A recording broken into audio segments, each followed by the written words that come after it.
The counterproductive commotion of crazed climate activists has, for quite some time now, warranted cancellation. So today, I do my duty. Last year, a guy named Shayak Muhapahe,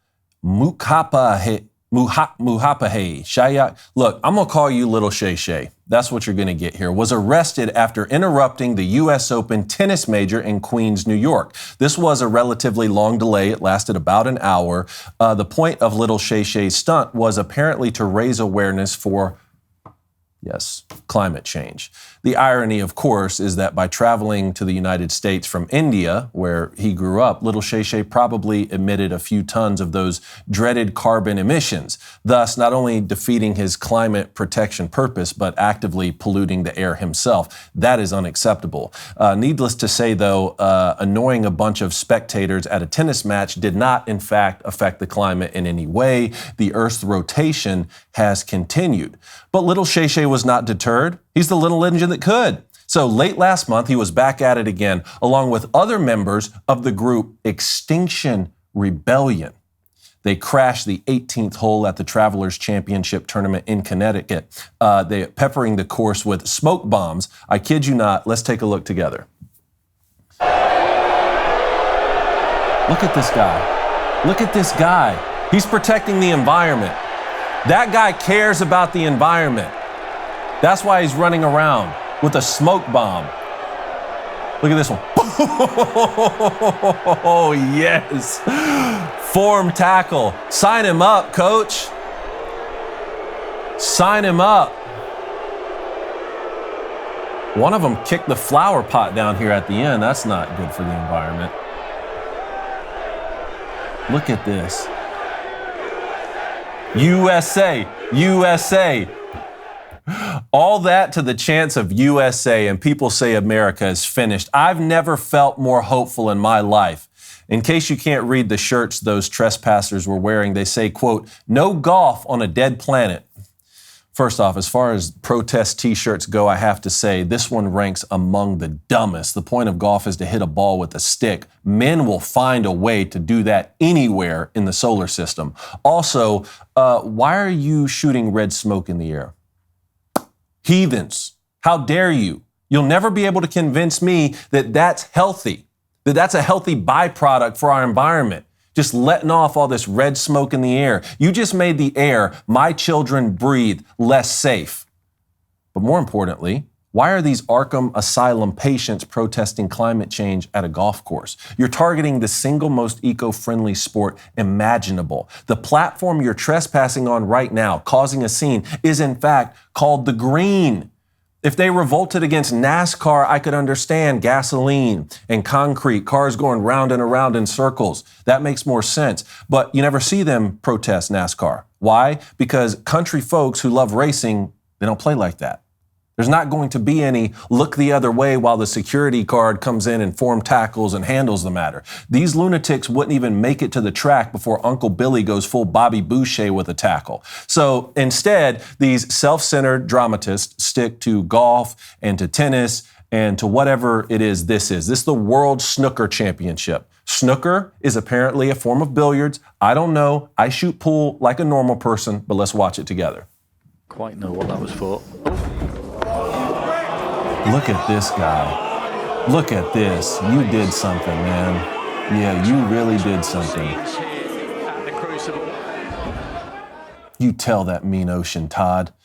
All I know is that nothing of substance is being accomplished right there. This is childish behavior masquerading around as some sort of brave activism.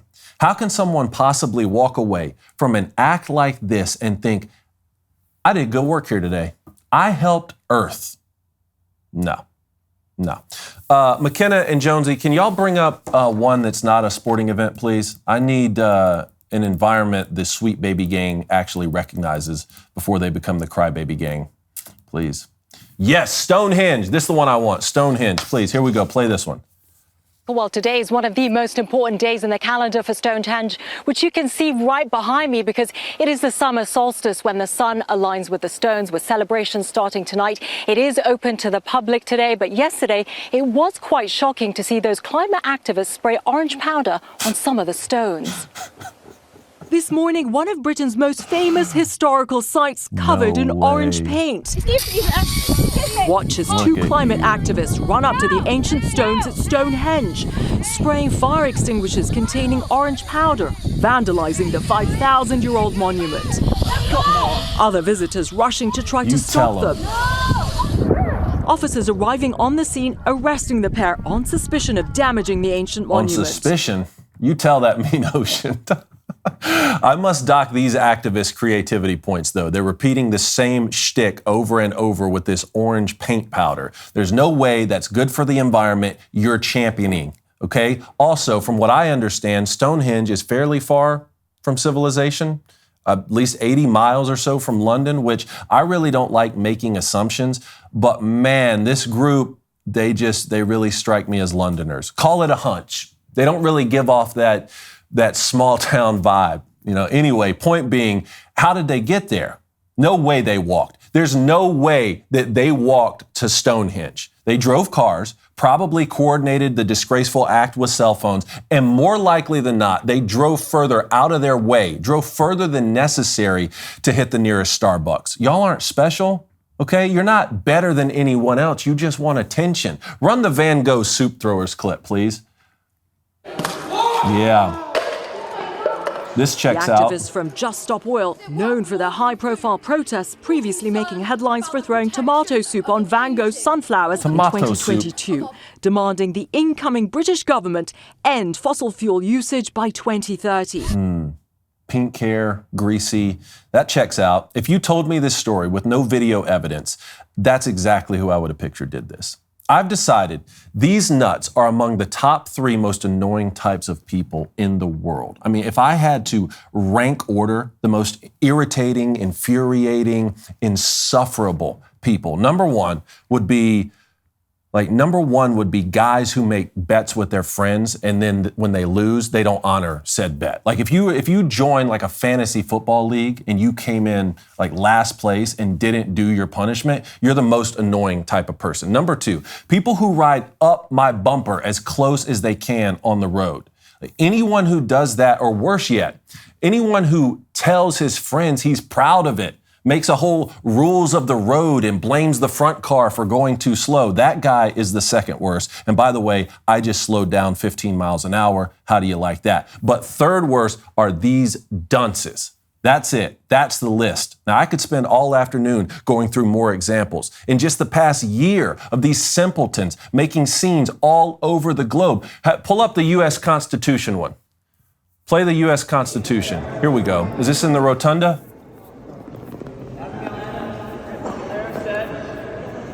Again with the powder. We will not be held accountable to laws in which we have no voice or representation. This country is founded on the conditions that all men are created equally and we have too much time on our hands. Too much time. All people to have all these rights, not just wealthy white men. We all deserve clean air, water, food, and a livable climate. You don't go out looking for a job like that, do you? This one is unacceptable. Stonehenge will be fine. This is the Bill of Rights. Nicolas Cage didn't steal this document to keep that other dude from stealing it so you could come out here and express your childhood trauma. Here we are days away from the 4th of July, and these communists want to throw powder on the words of Thomas Jefferson. What did Vincent say in Pulp Fiction? It would have been worth them doing it if I could have just caught them doing it. How about the ones who glued themselves to that runway in Germany? Do we have that one? Let's watch it.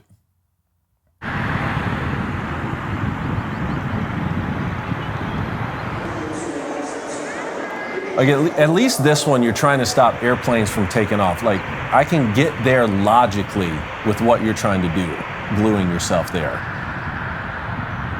Again, it's with this one though, this is getting to the point. Ich denke, dass es vielleicht ein bisschen drastisch ist, so da das so viel lahmzulegen, aber an sich ist ja the right thing to do. Ding. Yeah. That's it. Good. Take that one away. He's speaking Sputnik. I don't know what's going on. But what's going on here is that this is getting to the point where I think there's a serious possibility that these people are unknowingly bankrolled by big oil companies to make environmentalists look crazy. That seems more plausible than someone thinking that this works. I mean, the one guy watching said it seems a bit drastic, but he concludes that cutting through an airport security fence and gluing yourself to an active runway is the right thing to do. This sums up exactly how the climate crazies have gotten completely out of control. They seem to think that just because they're passionate about something, that gives them some special claim to act out in furtherance of their agenda. And weak people have enabled them. The more encouragement they get, the more they'll raise the stakes.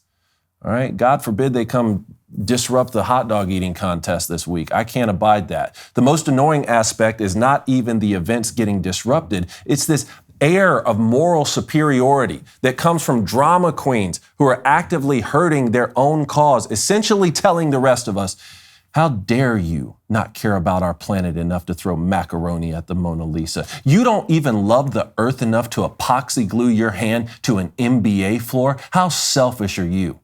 If this is the best messaging you can muster, then your cause either isn't worthy or you're a terrible marketer. I truly believe we have to do a better job of protecting our habitat, okay? Cleaning up our communities. We've gotten way too lax across the world in America. Our streets are oftentimes filthy. Roads are trashed. We need to do better. Guess what? That starts with us. It doesn't start by high-fiving Greta Thunberg as she and Al Gore hop on a G6 to fly halfway around the world so they can tell everyone else how bad it is for planet Earth when I eat a steak. No, it's not going to fly. Pun intended. And behavior like this not only keeps me from wanting to associate with whatever it is you're advocating, but I now have to mock you in order to help you. You understand? Like, by calling you out, I clearly care more for your well-being than anyone else has for you in your entire life. I care more about you than your own mother, clearly. Maybe that's part of the problem that we got going on here. But that's why today really was inevitable. I'm just doing my duty. This segment is bigger than me. So as of this moment, commotion-causing, attention-seeking, craze-filled climate activists are today canceled. If you'd like to see what else I have to say, you can access my full show by going to dailywire.com or by going to the Matt Walsh Show Twitter page. Hope to see you there. Godspeed.